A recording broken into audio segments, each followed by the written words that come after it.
Philippines for more than 75 years. Ito po ang Presidential Broadcast Service. Ang Pilipinas ngayon. Narito na ang pinakamainit na mga balita na nakalap sa bawat sulok ng bansa. Ihahatid sa bawat Pilipino saan man kayo sa mundo. Ang Pilipinas ngayon. Pakinggan ang bawat kaganapan sa bawat lalawigan. Ito ang Pilipinas ngayon.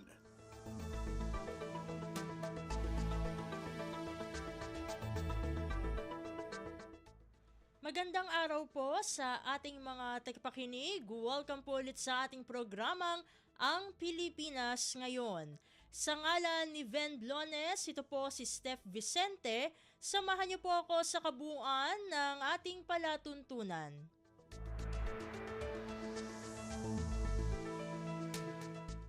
Tulad ng dati, mapakikinggan po ang ulat ng ating mga kapatid na himpilan sa probinsya, ang ating mga segmentong balitang negosyo at kalakalan, balitang sports at balitang artista, maging ang ilan sa mga pangunahing balita mula dito sa ating bansa. Yan po sa kabuuan ng ating palatuntunan, ang Pilipinas Ngayon. Kumpleto, detalyadong balitaan, di papahuli sa mahahalagang kaganapan. Kamustahin ang inang bayan, ang Pilipinas Ngayon.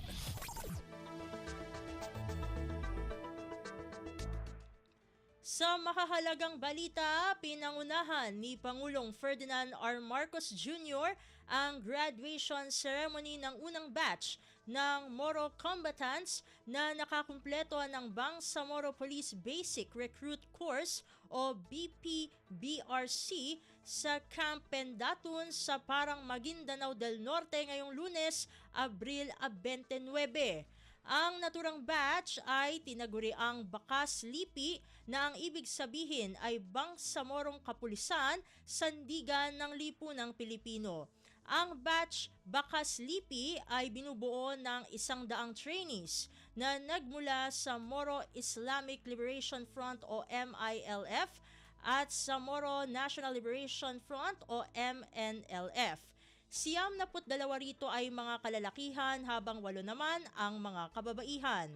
Ang integration ng Moro Combatants sa ating National Police Force ay bahagi ng mga probisyon na nakapaloob sa Bangsamoro Organic Law, ang charter ng Bangsamoro Autonomous Region in Muslim Mindanao. Ating pakinggan ang naging mensahe ni Pangulong Ferdinand R. Marcos Jr. sa naturang kaganapan. Thank you to our DILG Secretary, Secretary Ben Her Abalos Jr. Before we proceed, the Troop Commander will give the order of Tikas Pahinga. Budget, please take your seats. Our DBM Secretary, Secretary Amina Pangandaman, and the other Cabinet Secretaries who are here today. Maguindanao del Norte Lone District Representative by Dimple Mastura. Our friends from the Bangsamoro Autonomous Region of Muslim Mindanao, headed by Chief Minister Alhaj Ahud Ibrahim.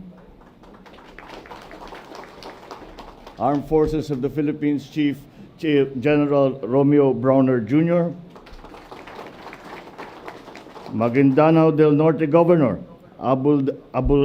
Abulrauf Makakua,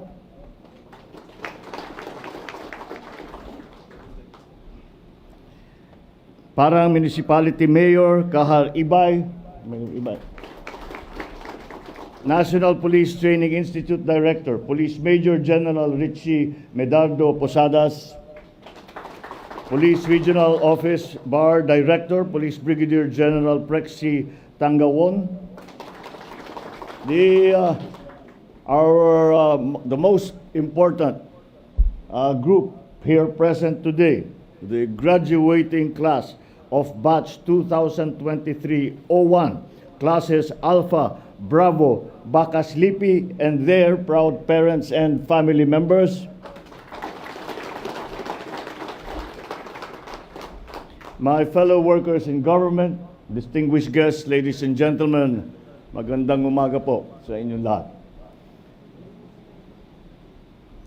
Sa lahat ng ating mga magiging graduates, magandang umaga sa inyo. Alam ko na matagal na ninyong inantay itong araw na ito at pinaghirapan ninyo ang training na alam ko naman na hindi madali.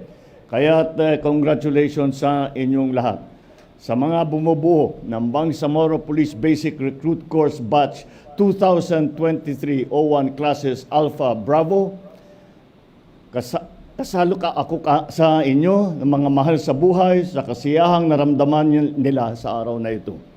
Kabilang din ako sa inyong mga kasamahan na ipinagmamalaki ang tagumpay ng inyong nakamit ngayon. Kaisa ako ng mga kapwa ninyong lingkod bayan na ikinalulugod at ang pagpasok ninyo sa serbisyo publiko. Higit sa lahat, kasama ko ang sambayan ng Pilipino sa tuwa at pasasalamat sa inyong nalalapit na paglingkod sa ating bayan. Siya nga pala, napakaganda ng pangalang napili ninyo para sa inyong hanay. Bakas Lipi or Bangsamoro Kapulisan Sandigan ng Lipunang Pilipino.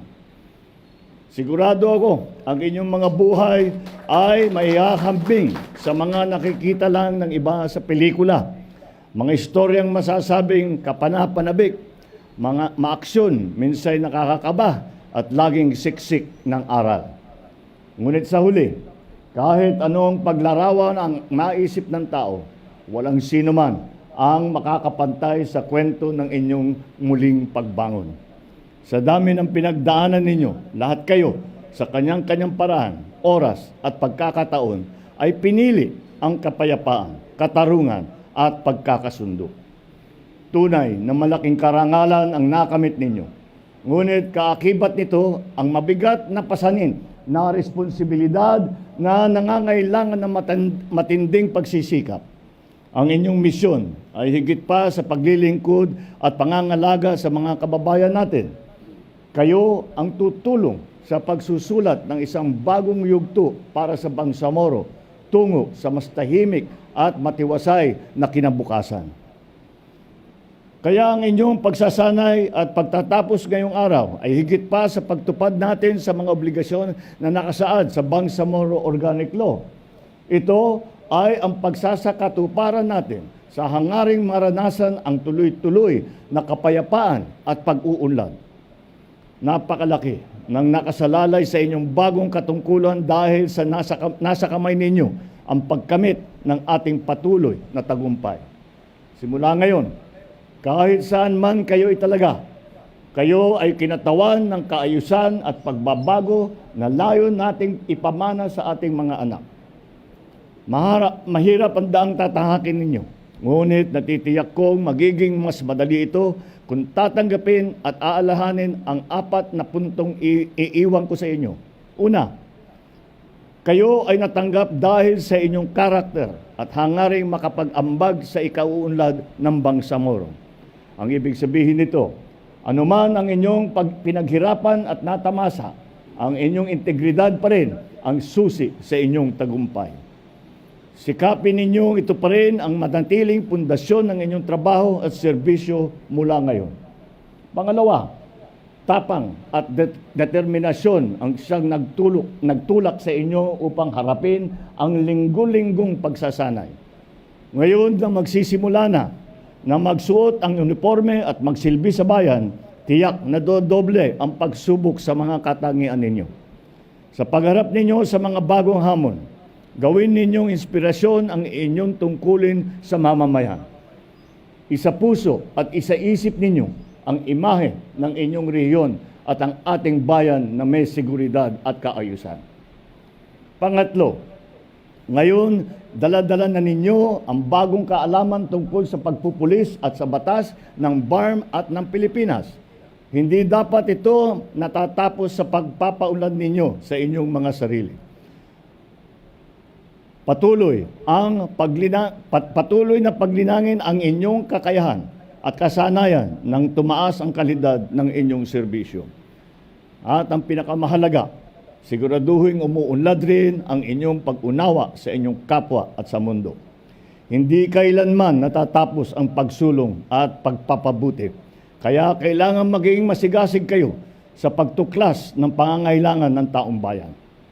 Sa pamamagitan nito, kayo'y magiging tunay na modelo ng ating mga mamamayan.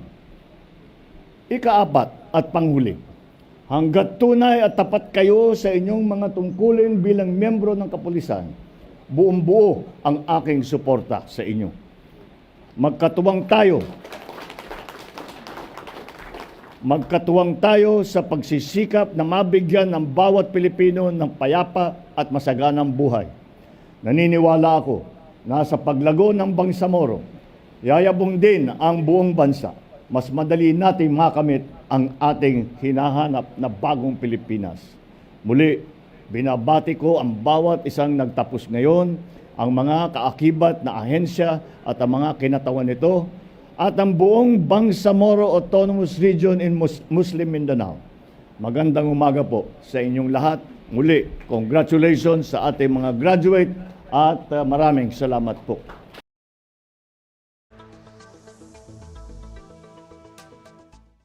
Inyong napakinggan ang kabuuang mensahe ni Pangulong Ferdinand R. Marcos Jr. sa graduation ceremony ng unang batch ng Moro Combatants na nakakumpleto ng Bangsamoro Police Basic Recruit Course o BPBRC si Camp Pendatun sa Parang, Maguindanao del Norte ngayong Lunes, Abril 29. Pasada ng mga balita mula sa Pilipinas para sa mga Pilipino saan man sa mundo. Ang Pilipinas ngayon.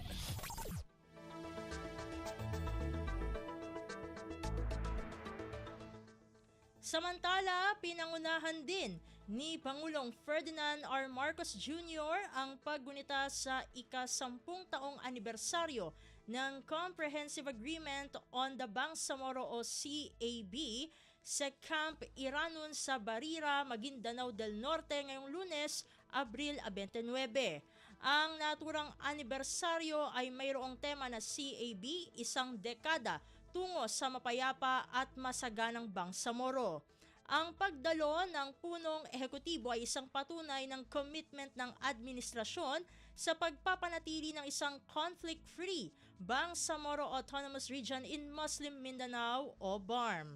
Nanguna rin si Pangulong Marcos sa pamahagi ng Certificate of Availment sa halos 800 benepisyaryo ng Department of Labor and Employment o DOLE, tulong panghanap buhay sa ating disadvantaged displaced workers o TUPAD na may kabuuang halaga na 3 milyong piso. Ating pakinggan ang naging mensahe ni Pangulong Ferdinand R. Marcos Jr. sa naturang kaganapan.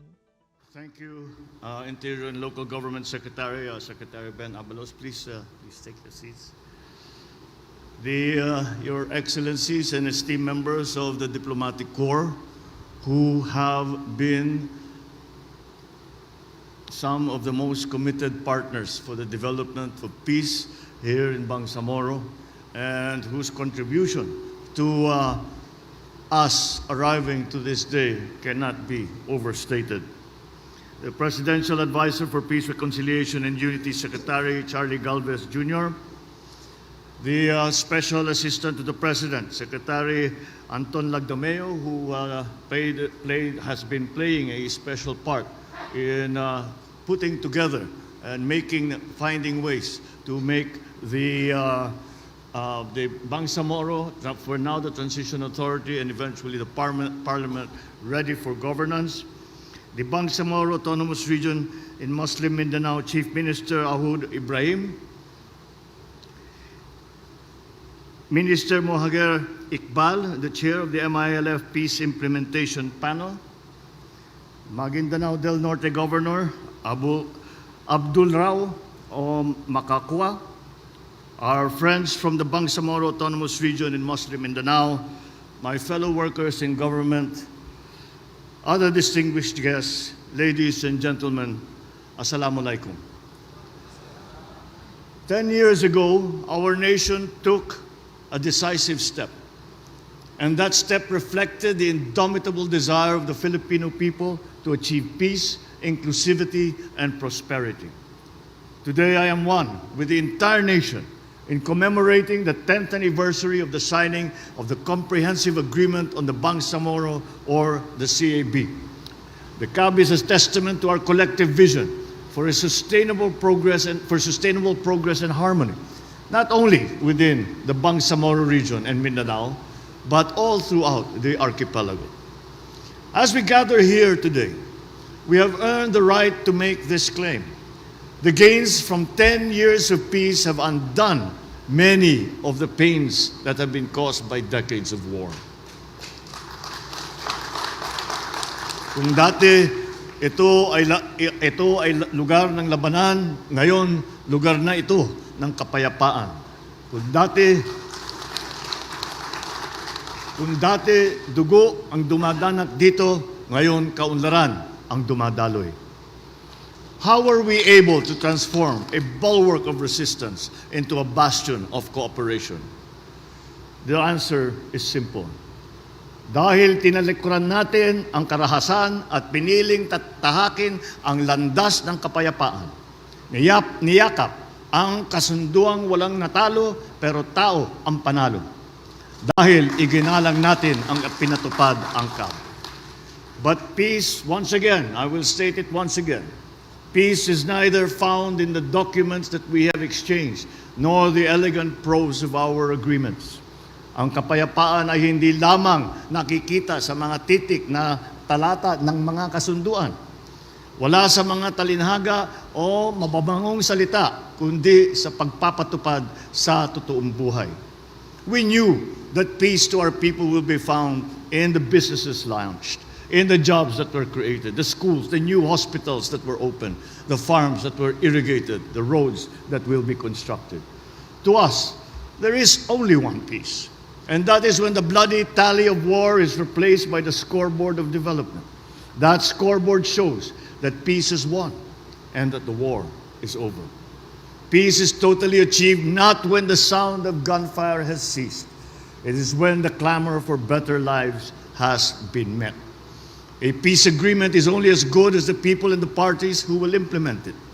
Because brave may be those who wage wars, but braver are those who seek peace and who win that peace. And the brave who won that peace with us are with us here today.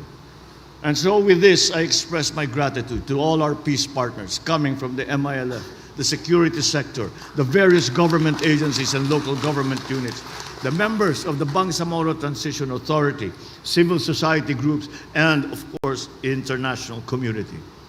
I also thank and recognize all the peace-loving citizens of the Bangsamoro region. Your unyielding commitment lies at the very heart of our joint movement to achieve our shared aspiration of real, lasting, and sustainable peace and development. Let us continue to work together and march in unison as we implement our whole of society approach in our mission to uplift the lives of the people of Bangsamoro. As we embark on a new chapter towards reconciliation, which shall be bolstered by the fast approaching start of the amnesty application by the National Amnesty Commission, I am once again conveying my commitment to the normalization of the Bangsamoro communities, especially to the MILF and the MNLF members. Sinasabi ko nga, ang kapayapaan ay hindi nakakamit sa trabahong pagmadalian o paminsan-minsan lamang.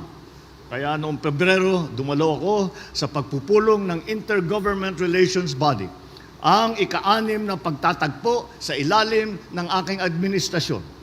Kasunod nito ang pagdalaw ko sa Basilan upang masaksihan ang decommissioning ng mga baril at armas.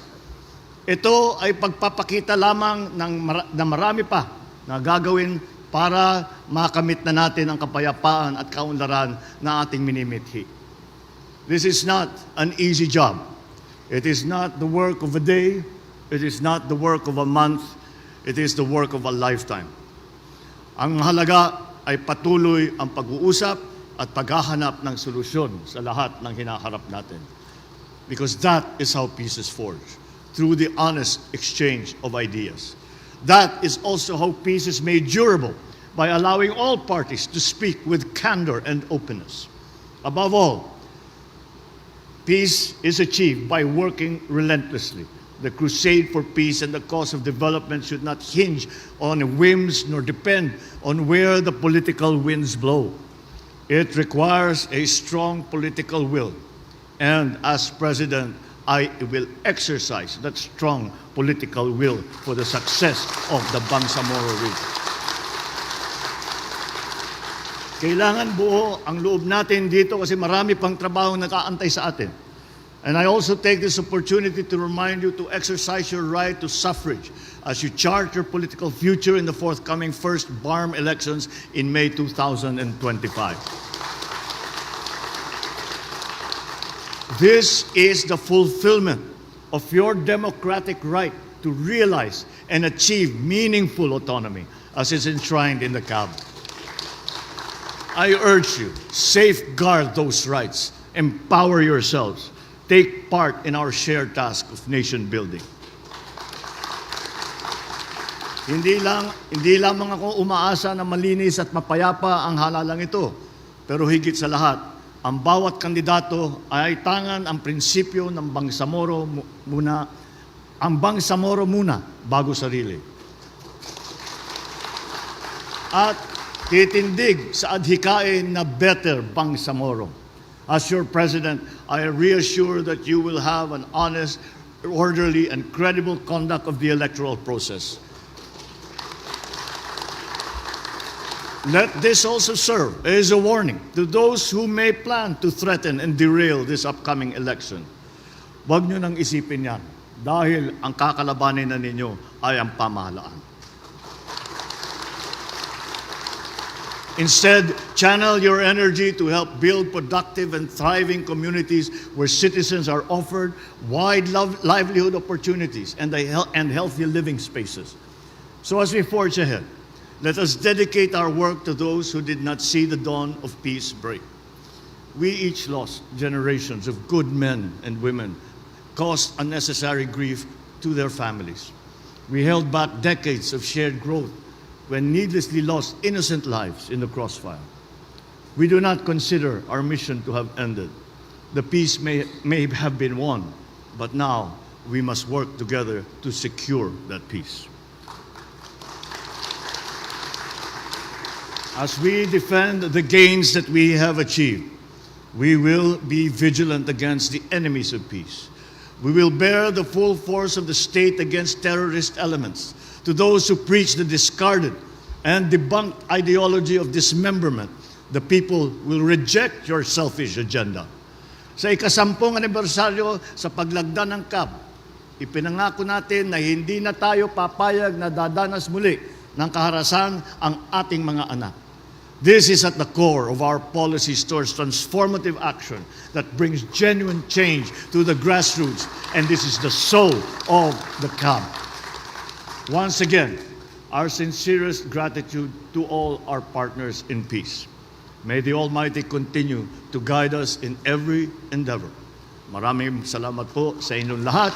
Mabuhay ang BARM! Mabuhay ang bagong Pilipinas! Inyong napakinggan ang kabuuang mensahe ni Pangulong Ferdinand R. Marcos Jr. sa paggunita sa ika-10 taong anibersaryo ng Comprehensive Agreement on the Bangsamoro o CAB sa Camp Iranon sa Barira, Maguindanao del Norte ngayong Lunes, Abril 29. Kumpleto, detalyadong balitaan, di papahuli sa mahahalagang kaganapan. Kamustahin ang inang bayan, ang Pilipinas ngayon.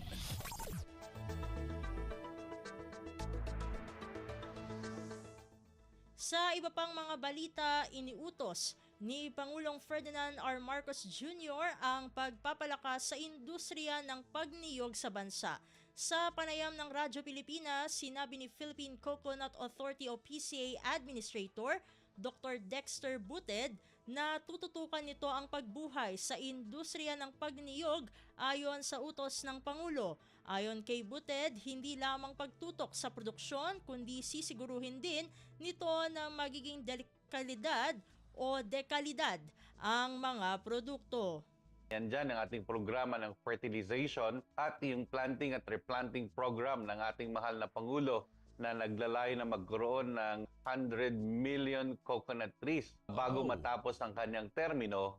At ang pangalawa ay ang agresibong implementasyon ng programa ng Coconut Farmers and Industry Trust Fund Act o kaya ito yung sinasabi natin Coco Levy Fund. Sinabi din ni Butted na layunin ng ahensya na suportahan at itaas ang antas ng pamumuhay ng mga magniniyog lalo na sa pagpapalakas ng kita at pakikibahagi sa coconut value chain. Nais natin may balik ang Pilipinas bilang #1 producer ng coconut in the world at ng ating pagsusumikapan din na makamit sa tulong ng lahat ng mga partner agencies at ang ating mga stakeholders. Dito, papalakasin natin ang produksyon sa pamamagitan ng pagbibigay ng mga kinakalanganan ng ating mga magnyunyog upang tumaas ang bilang ng kanilang bunga. Si Philippine Coconut Authority Administrator Dr. Dexter Butted. Kumpleto, detalyadong balitaan, di papahuli sa mahahalagang kaganapan. Kamustahin ang inang bayan, ang Pilipinas ngayon.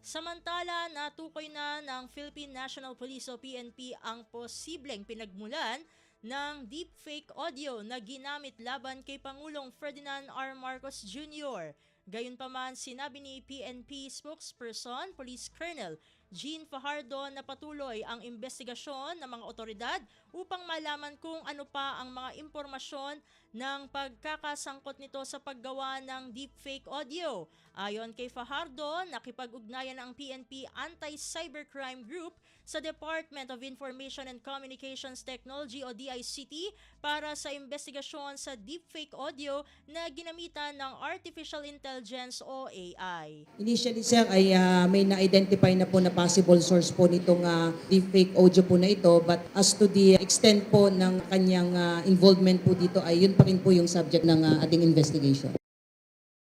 Si PNP spokesperson Police Colonel Jean Fajardo. Pasada ng mga balita mula sa Pilipinas para sa mga Pilipino saan man sa mundo. Ang Pilipinas ngayon. Sa iba pang mga balita, tiniyak ng bagong liderato ng Department of Migrant Workers o DMW na ipagpapatuloy nito ang nasimulang legasiya ng yumao at dating kalihim Susan Toots Ople. Ito ang inihayag ni Secretary Hans Leo Kakdak ng pangunahan nito sa unang pagkakataon ang kanilang flag raising ceremony Lunes ng umaga. Sa kanyang talumpati bilang pinuno ng DMW, sinabi ni Kakdak na ipagpapatuloy lamang nito ang trabaho. Nagpasalamat din siya kay Pangulong Ferdinand R. Marcos Jr. sa tiwala at kumpiyansa para pamunuan ang DMW. Sa huli, tiwala si Kakdak na sa ilalim ng kanyang liderato ay mapapaigting ang pagtatanggol sa karapatan at kapakanan ng mga overseas Filipino worker o OFW sa ilalim ng Administrasyong Marcos Jr. Kumpleto, detalyadong balitaan, di papahuli sa mahahalagang kaganapan. Kamustahin ang inang bayan, ang Pilipinas ngayon. Samantala, mga kalahok ng multilateral maritime exercise ng Balikatan nagsanay sa Maritime Search and Rescue sa West Philippine Sea o WPS. Ang pagsasanay ay nilahukan ng Philippine Navy, US Indo-Pacific Command at French Navy sa WPS sa ika-4 na araw ng 5 araw na multilateral maritime exercise na bahagi ng Balikatan 2024. Ang detalye ng balitang ito mula kay Leo Sarne. Nagsanay sa Maritime Search and Rescue ang Philippine Navy, US Indo-Pacific Command at French Navy sa West Philippine Sea sa ika-4 na araw ng 5 araw na multilateral maritime exercise na bahagi ng Balikatan 2024 kahapon. Ang mga barkong kalahok ay ang BRP Ramon Alcaraz o PS-16 at BRP Davao del Sur o LD-602 ng Philippine Navy, USS Harper's Ferry ng US Navy at FS Vendemiaire ng French Navy. Nauna rito, nagsagawa ang mga barko ng Division Tactics at Officer of the Watch Maneuver exercise para masubukan ang kakayahan ng mag-aalyadong puwersa na sabayang kumilos bilang paghahanda para sa Maritime Search and Rescue exercise. Ang kolaborasyon ng Armed Forces of the Philippines, US Indo-Pacific Command at French Navy ay demonstrasyon ng kahalagahan ng multilateral partnership para masiguro ang kaligtasan, seguridad at kahandaan ng mag-aalyadong puwersa sa West Philippine Sea. Mula sa AFP, ito si Leo Sarne para sa Radyo Pilipinas. Pasada ng mga balita mula sa Pilipinas para sa mga Pilipino saan man sa mundo. Ang Pilipinas ngayon.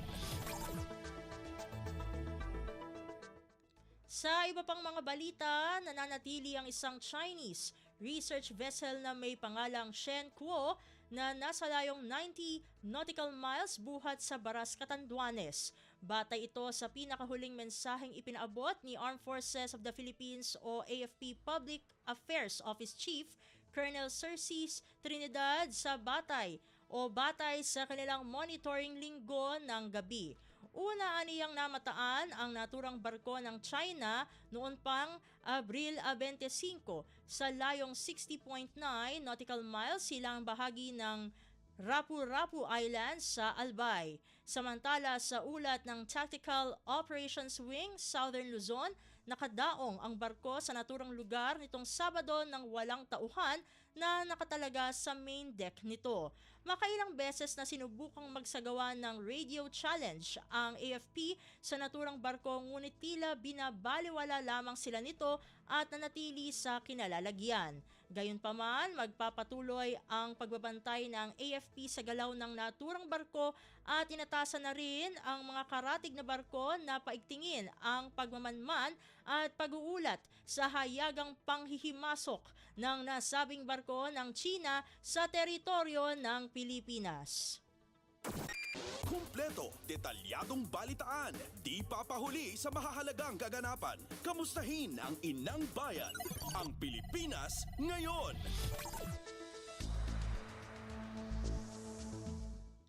Samantala, inilunsad ng Department of the Interior and Local Government o DILG ang isang grupo ng 34 na lokal na pamahalaan na sumusuporta sa gobyerno para protektahan ang West Philippine Sea o WPS. Tinukoy ng DILG ang grupo bilang kauna-unahang National Summit of the West Philippine Sea LGUs. Suportado ng grupo ang mga stakeholder na sumusuporta sa pagdepensa sa WPS. Ayon kay Interior Secretary Benjamin Benhur Abalos Jr., nagsama-sama ang mga lokal na pamahalaan na malapit sa baybaying dagat para manindigan sa karapatan ng Pilipinas sa West Philippine Sea. Pasada ng mga balita mula sa Pilipinas para sa mga Pilipino saan man sa mundo. Ang Pilipinas ngayon. Sa iba pang mga balita, nais ng Bureau of Internal Revenue o BIR na mabigyan ng panahon ang mga online seller na asikasuhin ang kanilang sistema at mga dokumentong kailangan sa pagbabayad ng buwis. Sa panayam ng Radyo Pilipinas, sinabi ni BIR Commissioner Attorney Romeo Lumagi Jr. na ito ang dahilan kaya pinalawig ang filing ng income tax para sa mga nagnenegosyo online. 90 araw, aniya ang ibinigay na palugit para sa mga online seller upang magsumite ng income tax. Sinabi pa ni Lumagi na iniutos na sa mga ito na magparehistro sa BIR ang mga online selling platform. Makikita na rin aniya ng ahensya kung hindi nakarehistro ang mga online seller. Kung ang negosyo po talaga yan, talagang yan parang kumbaga buy and sell po kahit naman po ano ang item na binibenta po nila basta po talaga kumikita. Like kunyari yung mga buy and sell ng mga sasakyan po ay syempre po kumikita rin po yan mga yan. Kailangan po talaga rehistrado po sila at nagbabayad po ng buwis. Si Bureau of Internal Revenue o BIR Commissioner Attorney Romeo Lumagi Jr. Kumpleto, detalyadong balitaan, di papahuli sa mahahalagang kaganapan. Kamustahin ang inang bayan, ang Pilipinas ngayon. Samantala, target ng pamahalaan na magkaroon ng kakayahan sa aerial firefighting ang bansa. Sa panayam ng Radyo Pilipinas, sinabi ni Bureau of Fire Protection o BFP spokesperson Fire Superintendent Annalie Atienza na kasama ang pagkakaroon ng aerial firefighting sa modernization project ng ahensya. Nakasaad aniya sa BFP modernization ang pagkakaroon ng mga chopper para sa paglaban sa sunog at magamit sa rescue operations. Part po siya ng ating 10-year modernization program. However, priority po for the first year is the completion of the 120 kakulangan na fire station and fire truck. Sinabi ni Atienza na sakaling makakuha ng mga firefighting chopper ay prioridad ang mga forested area upang magamit sa paglaban sa mga forest fire. Sa ngayon po, we make use of our barangay fire brigade. So we always go back sa ating basic firefighting bucket relay. Ang kinabuti na lamang din po, itong mga areas na ito ay seldom lang magkaroon ng insidente ng sunog na malalaki. Si BFP spokesperson Fire Superintendent Annalie Atienza. Pasada ng mga balita mula sa Pilipinas para sa mga Pilipino saan man sa mundo. Ang Pilipinas ngayon.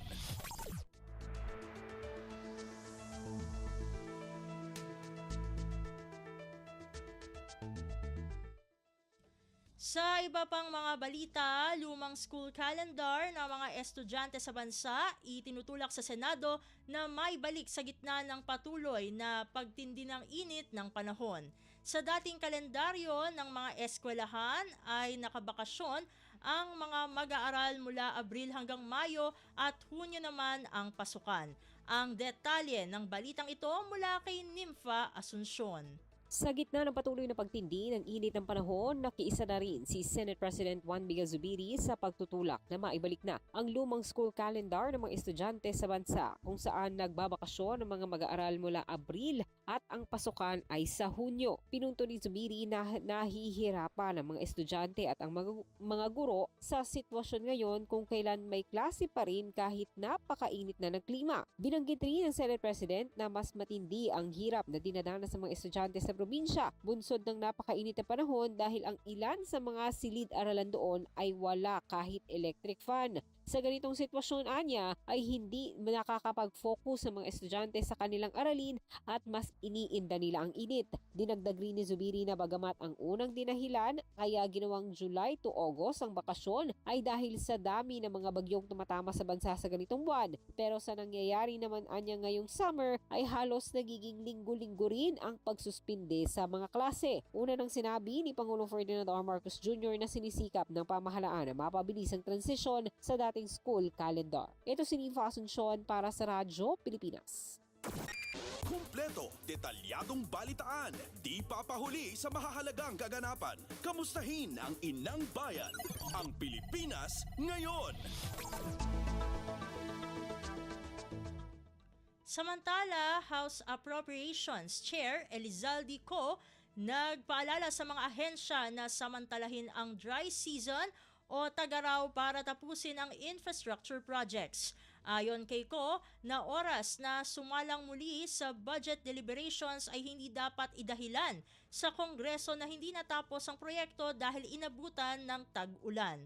Ang detalye ng balitang ito mula kay Kathleen Forbes. Pinasisiguro ni House Committee on Appropriations Chair Elizalde Co sa mga ahensya ng pamahalaan na samantalahin ang dry season para tapusin ang kanilang mga proyekto. Anya, unahin na dapat ngayon ang paggawa ng infrastructure projects at iba pang capital outlays habang hindi pa umuulan. Giit pa ni Co na oras na sumala muli sa budget deliberations ay hindi dapat idahilan sa Kongreso na kaya hindi natapos ang proyekto ay dahil sa inabutan ng tag-ulan. Kadalasan kasi anya na nagiging issue sa budget hearings ay ang atrasado o hindi natapos na proyekto at unsatisfactory absorptive capacity. Ito si Kathleen Forbes para sa Radyo Pilipinas.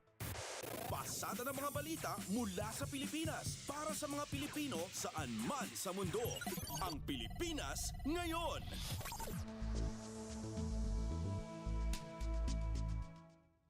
At iyan ang mga maiinit na balita para sa araw na ito. Samantala, ating antabayanan ang mga ulat mula sa ating mga kapatid na himpilan sa probinsya para sa Regional News.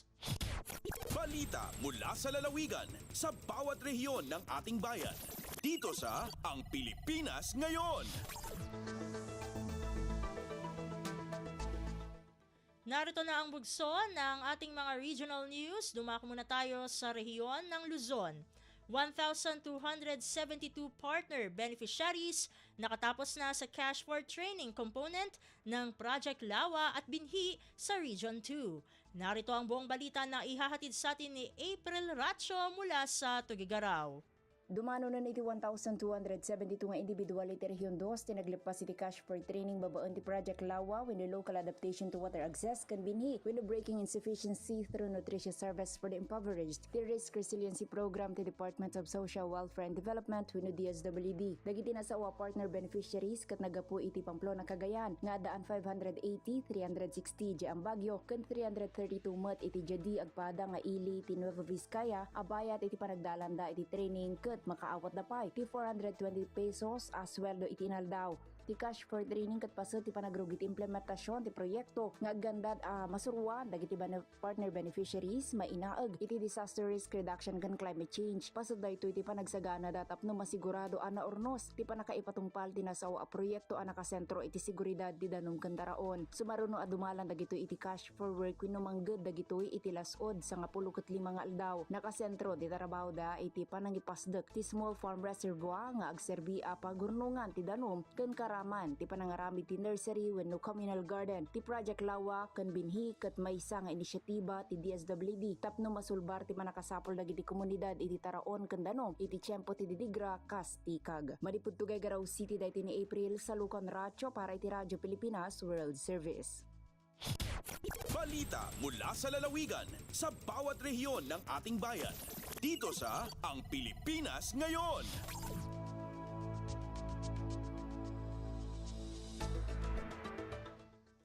Inyong napakinggan ang ulat ni April Ratio mula sa Tugigaraw. Dakuin naman natin ang Baguio City, mga serbisyo ng pamahalaan, iaalok sa nalalapit na Labor Day Jobs Fair. Ang kabuang ulat, ihahatid naman sa atin ni Jong Munar. Binaliwan iti Department of Labor and Employment iti sistema ti Jobs Fair tunggal Labor Day imbes nga nakapokus lang iti aktibidad dito Baguio City kasi tinapalpalabas sa Tautawen inkadangdang at tunggal probinsya katada iti may patungpal a Jobs Fair ken may nayon pa itangatawen iti kadiwa ng Pangulo. Sigon kanidole ka Regional Director Nathaniel Lacamra daytoy ket maibasar iti pambili ni Labor Secretary Bienvenido Lagisma tapno may asadeg pa iti serbisyo ti gobyerno kadagiti mangmangged iti naduma-duma probinsya ditoy Cordillera enton Labor Day May 1. Kinunana nga nasaysayat nga da iti Jobs Fair kan kadiwa ti tunggal probinsya tapno dadupay nga individual nga gabirbiro iti trabaho ken uray dagiti consumer iti agnumar iti mas accessible nga pagbirukan iti trabaho ken nalaklaka ang magatang a produkto. Malaksay iti trabaho kad adupay a serbisyo iti mayjaya tinasaw nga aktibidad kas iti livelihood fair, market on wheels, business counseling, legal aid, health and wellness, blood donation, awarding iti tupad, LTO registration, GIP payout kenda dumapay. Manipo dito Radyo Pilipinas Baguio, Jong Munar ng ipadamag para ti Radyo Pilipinas World Service. Balita mula sa lalawigan sa bawat rehiyon ng ating bayan. Dito sa Ang Pilipinas Ngayon.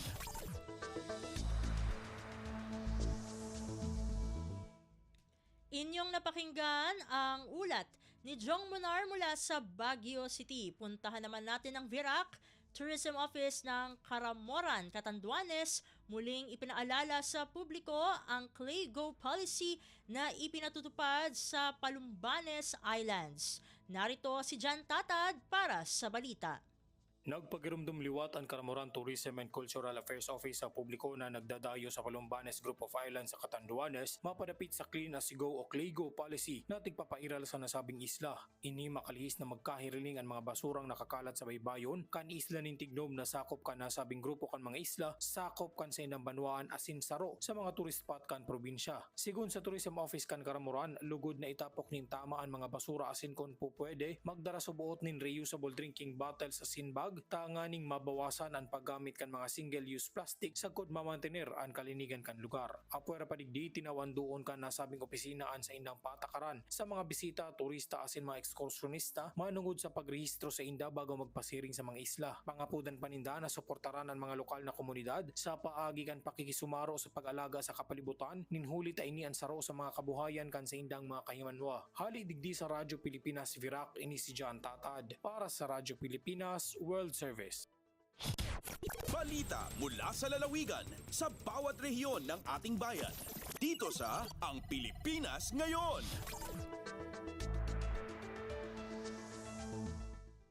Inyong napakinggan ang ulat ni John Tatad mula sa Virac. Dumako naman tayo sa rehiyon ng Kabisayaan, pagpapatayo ng solar power plant sa 2 LGUs sa Cebu, isinusulong ng isang Spanish energy firm. Pakinggan ang kabuang ulat na ihahatid sa atin ni Carmel Matos Pedroza mula sa Cebu. Usa ka pribadong kompanya gikan Spain ang buot mapatukod og solar power plant sa syudad sa Toledo ug lungsod sa Dumanhog sakop sa lalawigan sa Subo. Ang asyon na enerhiya nihatod sa maong plano sa usa ka panagtigom sa Kapitolyo talik ang Cebu Governor Gwendolyn Garcia. Usa ka 155.4 megawatts ang itukod nga solar power plant sa Barangay Kalabuan ug Kambuang sa lungsod sa Dumanhog, samtang usa ka 314.5 megawatts ang itukod sa Barangay Canlumampaw, syudad sa Toledo. Kahinumduman nga adunay nagpadayon nga proyekto tali sa susamang pribadong kompanya nga laing 150 megawatt solar power plant sa lungsod sa Daan Bantayan. Mao kini ang labing unang LGU-led nga public-private partnership sa natad sa solar power generation dinhi sa lalawigan. Sa ilang bahin, may padayag og ilang suporta si Toledo City Mayor Joy Perales ug Dumanhog Mayor Gungun Hika ug misaad sa ilang tabang sa maong proyekto. Gikan dinhi sa Sugbo, kini si Carmel Matos Pedroza para sa Radyo Pilipinas World Service. Balita mula sa lalawigan sa bawat rehiyon ng ating bayan. Dito sa Ang Pilipinas Ngayon.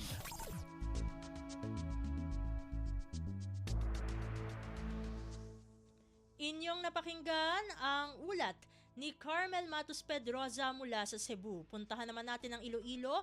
Agriculture and Fisheries Scholarship Information Caravan inilunsad ng Department of Agriculture at Department of Education sa Iloilo City. Narito si JP Hervas para sa detalye ng balita. Naglunsar sa Agriculture and Fisheries Scholarship Information Caravan sa Iloilo City ang Department of Agriculture katuwang ang Department of Education Western Visayas.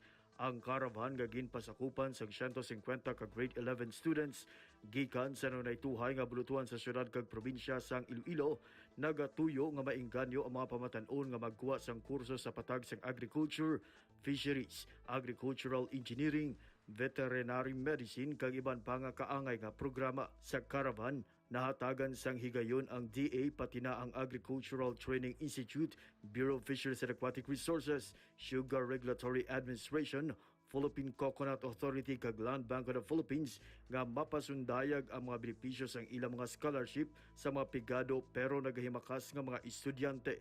Naghatag man sila sang guidance kag counseling angot sa proseso sang application ka mga posibleng oportunidad ka negosyo nga sarang nila maangkon sa tion makatapos sa ila kurso. Sa Mayo, ang DA magahiwat man sang caravan sa iban pa nga probinsya sang Western Visayas. Nagikan si Iloilo, JP Hervas para sa Radyo Pilipinas World Service. Balita mula sa lalawigan sa bawat rehiyon ng ating bayan. Dito sa Ang Pilipinas Ngayon.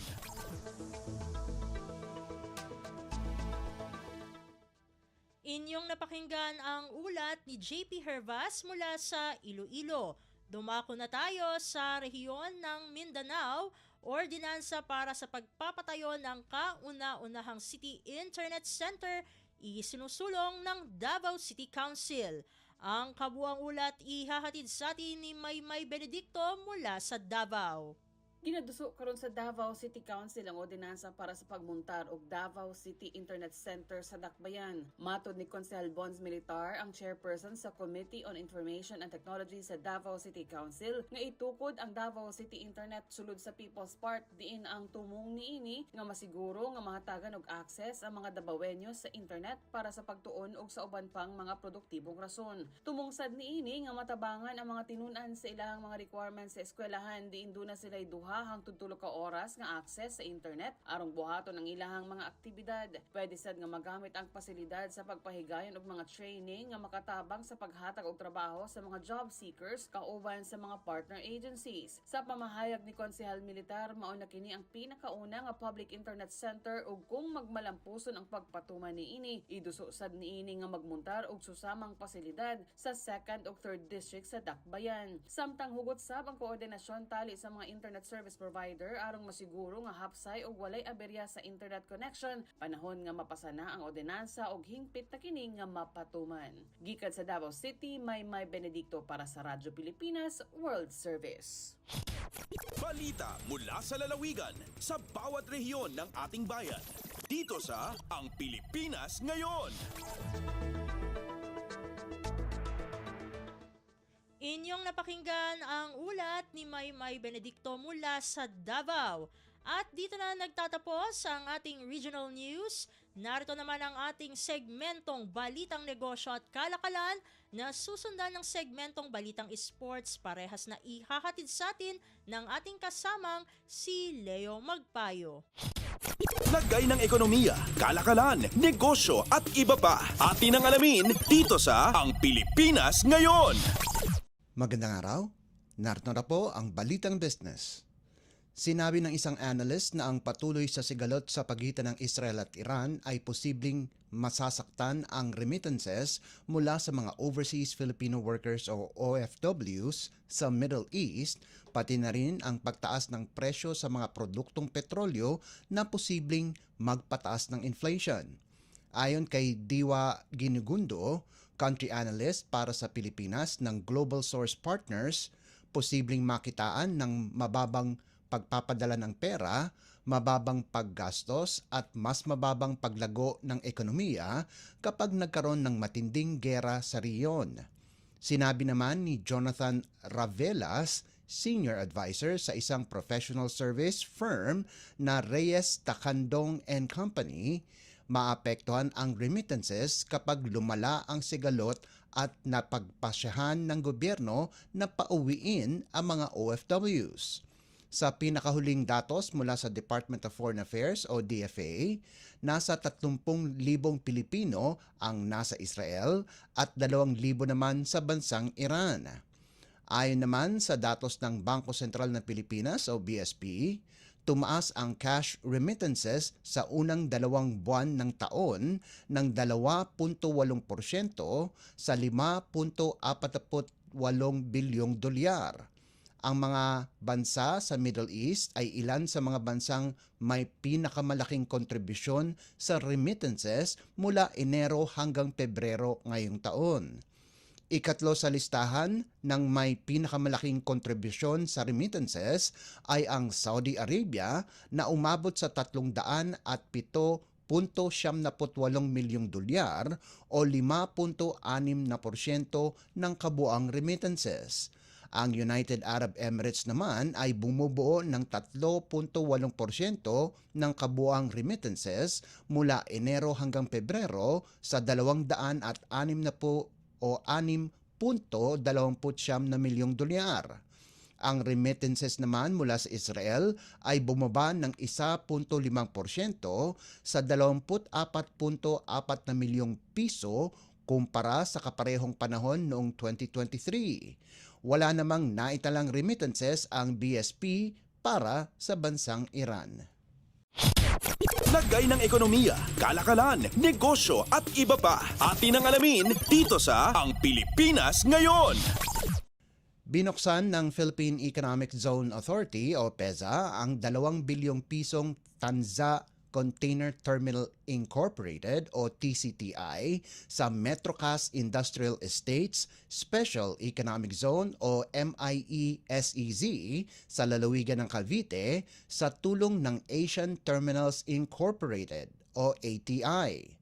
Ang inaugurasyon ay pinasilayan ni PEZA Director General Tereso Panga, DP World Chairman at Chief Executive Officer o CEO, His Excellency Sultan Ahmed bin Sulayem, ATI President Mr. Eusebio Tanco, Tanza Vice Mayor Honorable Arcangelo Matro, Bureau of Customs o BOC Commissioner Honorable Bienvenido Rubio at Trade and Industry o DTI Regional Director Ms. Marisa Argente. Ang 4 na ektaryang TCTI ay may kapasidad na 100,000 20-foot equivalent unit o TEUs at static capacity na 2,500 TEUs kada taon.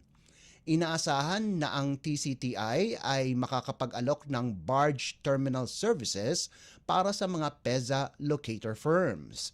Magkakaroon ito ng direktang ugnayan sa Manila South Harbor para mapaganda ang paglipat ng mga container. Ang lisensya ng terminal ay inaprubahan ng BOC noong Marso 25. Lagay ng ekonomiya, kalakalan, negosyo at iba pa. Atin ang alamin dito sa Ang Pilipinas Ngayon. Sinabi ng Department of Energy o DOE na ang kasalukuyang sitwasyon ng elektrisidad sa bansa ay umabot na sa isang krisis. Pagkalipas ng sunod-sunod na red at yellow alert sa Luzon at Visayas grid, inilarawan ni Energy Secretary Rafael Lotilla ang sitwasyon bilang isang sakuna. Sinabi ni Lotilla na isa siyang hamon at kalamidad at tinutugunan na nila ito. Ayon naman sa DOE, patuloy na inaasahan na magkakaroon ng mga red at yellow alert sa mga darating na linggo hanggang sa kalagitnaan ng Mayo dahil sa tindi ng init. Una nang sinabi ng Manila Electric Company o Meralco na hindi pa ito ang pinakamasamang sitwasyon dahil inaasahan na lalong tataas ang demanda sa elektrisidad kasabay ng pagtaas ng temperatura. Sinabi ni Lotilla na ilan sa mga hakbang na posibleng gawin ay cloud seeding at pag-igsi ng oras ng trabaho. Ayon sa datos mula sa Wholesale Electricity Spot Market o WESM, sinabi ng Energy Regulatory Commission o ERC na tumaas ang presyo ng kuryente ng 47% sa linggo ng Abril 15 hanggang 21 kumpara sa presyo noong Abril 8 hanggang 14. Para naman sa Visayas, ipinakita ng datos na ang karaniwang presyo ng kuryente mula Abril 15 hanggang 21 ay tumaas ng 14% kumpara sa linggo ng Abril 8 hanggang 14. Lagay ng ekonomiya, kalakalan, negosyo at iba pa. Atin ang alamin dito sa Ang Pilipinas Ngayon. At para naman sa sports balita, updates at pinakahuling mga usapin sa mundo ng palakasan. Atin ang pakinggan dito sa Ang Pilipinas Ngayon. si Filipina fencer Sam Katantan ang pinakabagong miyembro na kakatawan sa Pilipinas sa Paris Olympics pagkatapos ang matagumpay na kampanya nito sa Women's Foil event ng Asia-Oceania Zonal Olympic Qualifiers 2024 na ginanap sa Dubai. Tinalo ni Katantan si Sofia Aktayeva ng Kazakhstan kung saan humingi pa ito ng medical break dahil sa iniindang sakit sa tuhod, subalit sa huli ay nakuha pa rin niya ang titulo. Kitang-kita na hindi makalakad ng maayos ang Filipina fencer habang nagdidiwang siya ng kanyang tagumpay. Si Katantan ang kauna-unahang Pilipinong fencer na nakapagkwalipika sa Summer Games sa loob ng 32 taon. Ang huli ay si Walter Torres na lumahok sa men's foil noong 1992 Olympics sa Barcelona, Spain. Ika-12 miyembro si Katantan sa Philippine team na lalahok sa Paris Olympics. Makakasama ni Katantan sina Paul Volter, AJ Obiena, mga boksingerong sina Yumir Marshall, Ira Villegas at Nesty Petesio, gymnast Carlos Yulo, Alea Finnegan at Levi Ruivivar, rower Joni Delgaco at weightlifters John Seniza, Elrin Ando at Vanessa Sarno. Bukod kay Katantan, may iba pang miyembro ng fencing team ang lumahok sa zonal qualifiers.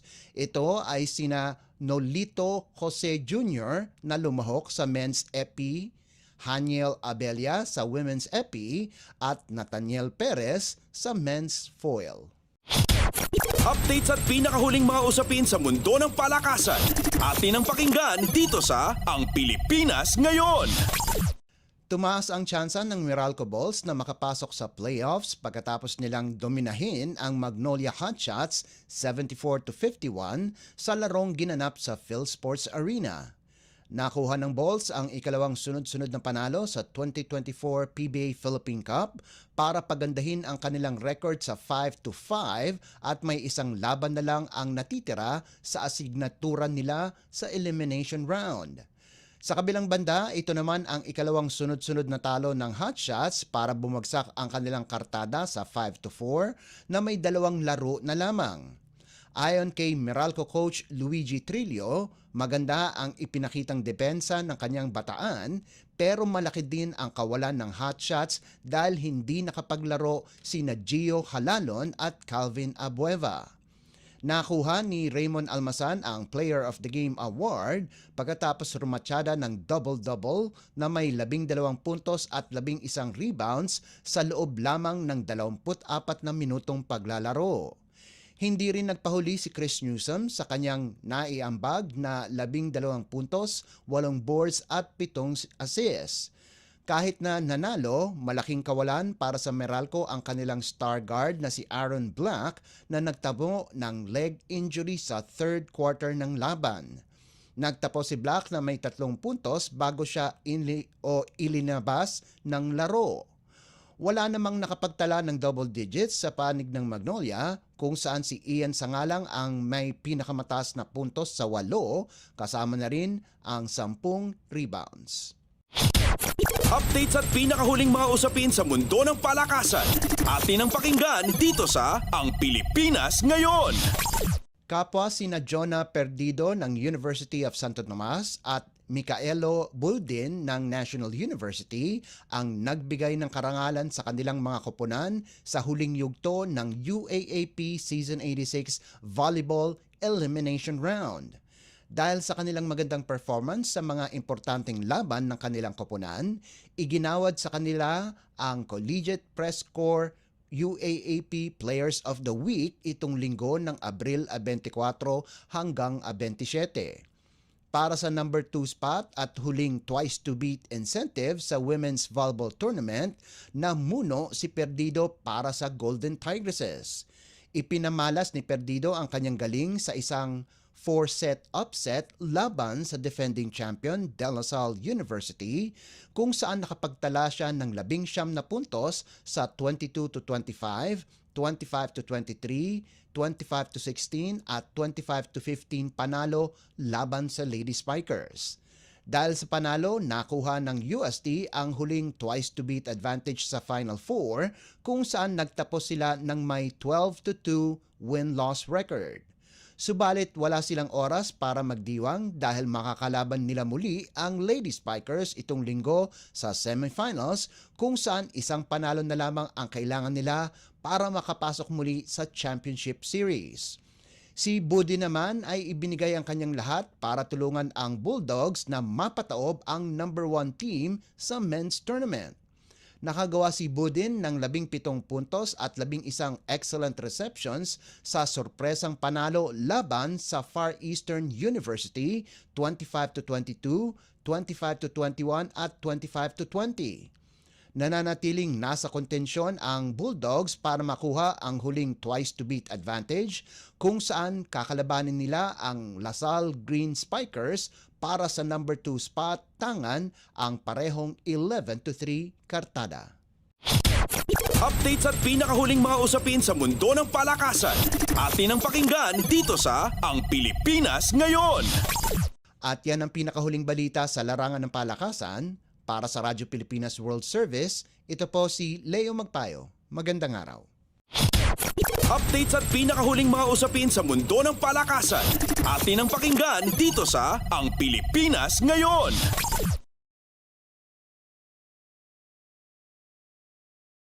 Maraming salamat Leo para sa ating mga segmentong Balitang Negosyo at Kalakalan at Balitang Sports. Para naman sa ating mga kachismis, narito na ang ating segmentong Balitang Artista kasama ang nag-iisang si Mama JT. Ang latest, ang hottest sa showbiz and entertainment. Heto na sa Ang Pilipinas Ngayon.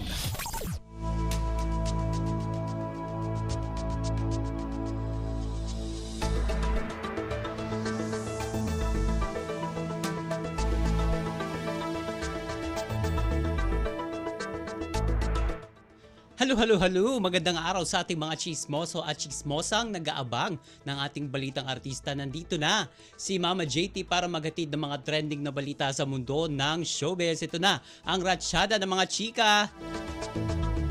Successful ang The Sign 90s Showdown Benefit Dance Concert ng grupong Street Boys kasabay ng ika-31 anibersaryo ng all-male dance group ngayong taon. Wala man ang original Street Boys members na sina Vong Navarro at Jong Hilario sa naturang dance concert dahil sa kanilang previous commitments. Pero present naman sila sa selebrasyon ng ika-31 anibersaryo ng naturang grupo. Sa official Facebook page ng Street Boys, naka-upload ang litrato ng grupo na kuha sa kanilang simple reunion. Bukod kina Vong at Jong, naroon sina Spencer Reyes at Michael Sismundo na umuwi pa talaga sa Pilipinas mula sa United Kingdom kung saan sila naninirahan ngayon. At syempre, present din sina Danilo Barrios, Maynard Marceliano at Cristo Cruz.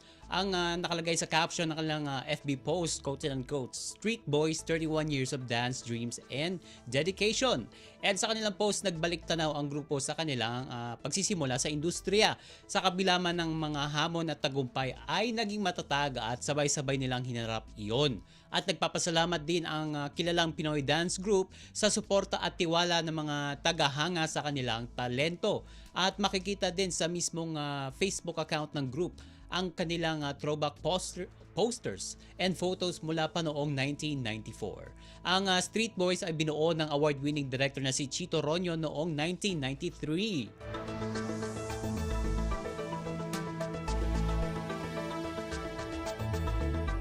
Samantala, nag-trending online ang Ahsoka Makeup Challenge ni Marian Rivera sa TikTok. Dito mapapanood ang transformation ng kapuso primetime queen bilang si Marimar, ang karakter na ginampanan niya noon na unang pinasikat ng Mexican actress na si Talia. Sa naturang post makikita nga si Marian na nagme-makeup habang gumigiling sa theme ng iconic Kapuso series. Anya sa caption na inilagay ng asawa ni Ding Dong sa kanyang TikTok video, Bring You Back to 2007 Ahsoka Style. And para sa inyong kalaman mga kachismis, ang Ahsoka ay isang current trend ngayon sa social media mula sa traditional Indian bridal makeup popularized ng 2001 Bollywood film na Ahsoka na pinagbidahan ni Kareena Kapoor Khan at Shah Rukh Khan. Pero hindi na makikita sa TikTok account ni Marian ang naturang video as of April 28 dahil sa copyright issue na ginamit bilang background music. And bago ang pag-take down sa video ni Marian, una na siyang nag-post ng isang teaser video na isang girl na sumasayaw o nagsasayaw sa instrumental theme ng Marimar. Umabot na sa mahigit 60 million views at mahigit 1 million likes ang nasabing video ni Marian. At kung matatandaan natin na bumida sina Marian at Dingdong Dantes sa Philippine adaptation ng Mexican teleserye na umere sa GMA Network noong 2007. At si Angel Locsin dapat ang first choice sa nasabing project pero tinanggihan ito ng actress kaya nagpa-audition muli ang Kapuso Network kung saan si Marian nga ang napili. At matagal na nga inabangan ng fans na makita ang kanilang idolo na muling gawin ang kanyang iconic dance sa Marimar para sa nasabing social media platform.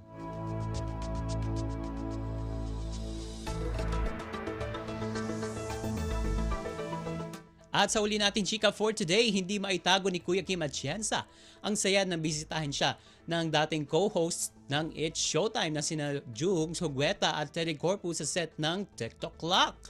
Sa Instagram, mapapanood ang video na kung saan si Jugs ay tumutugtog ng piano na kinanta ang hit song ng Itchy Worms na Beer, habang si Kuya Kim naman ang umahawak ng mic para sa kanya.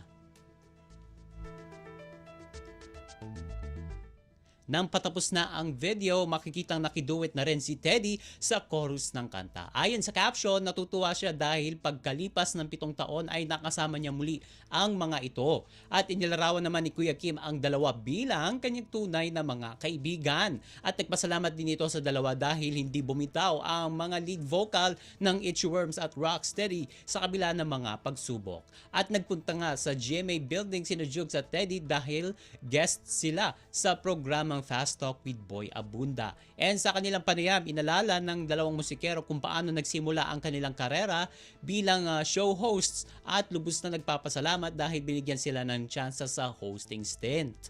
Samantala, si Kuya Kim ay kabilang sa mga original host ng nabanggit na noontime show na nagsimula noong 2009 at umalis siya sa programa noong 2016 at lumipat sa GMA Network noong 2021.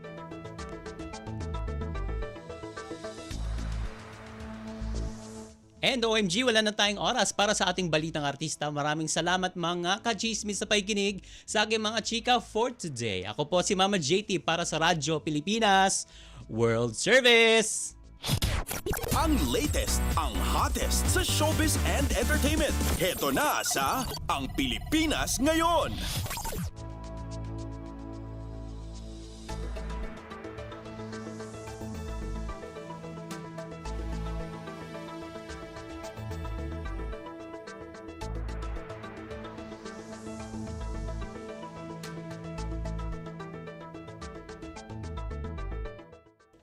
At yan ang naging kabuuan ng ating programa para sa araw na ito. Samantala, magpapasalamat muna tayo sa ating mga nakasama sa ating transmitter site sa Tinang, sa studio. Kasama natin sina Milo Jonella, Susan Aison at Anthony Pimentel.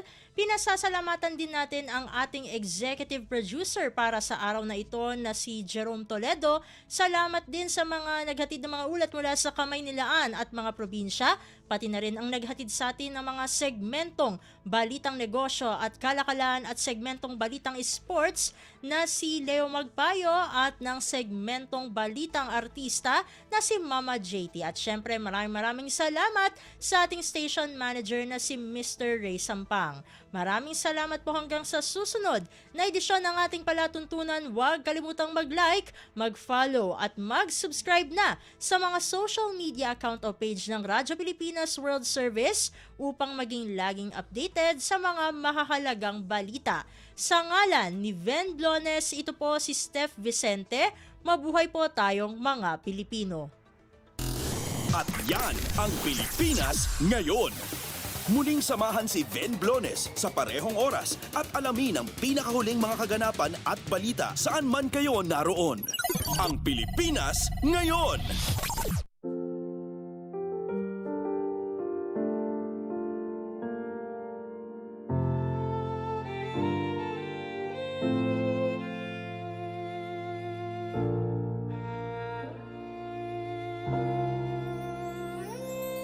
Ang tanging may pamamaan ako'y edukasyong Pilipino.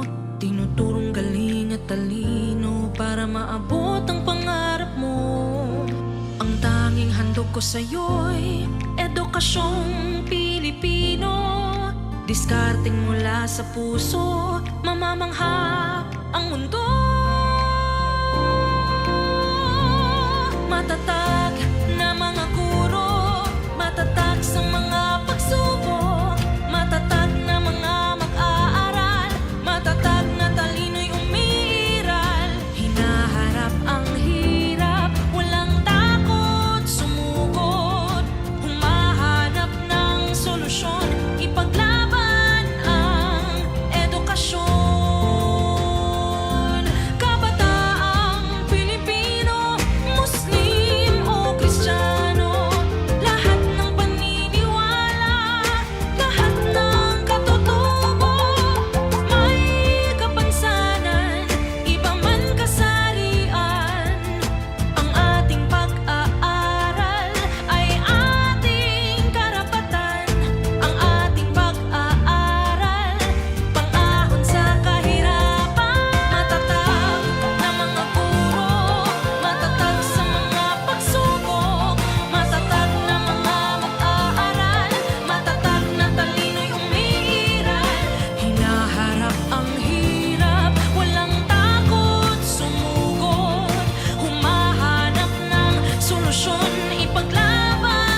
matapat ng pamamaraan, maunlad na kinabukasan.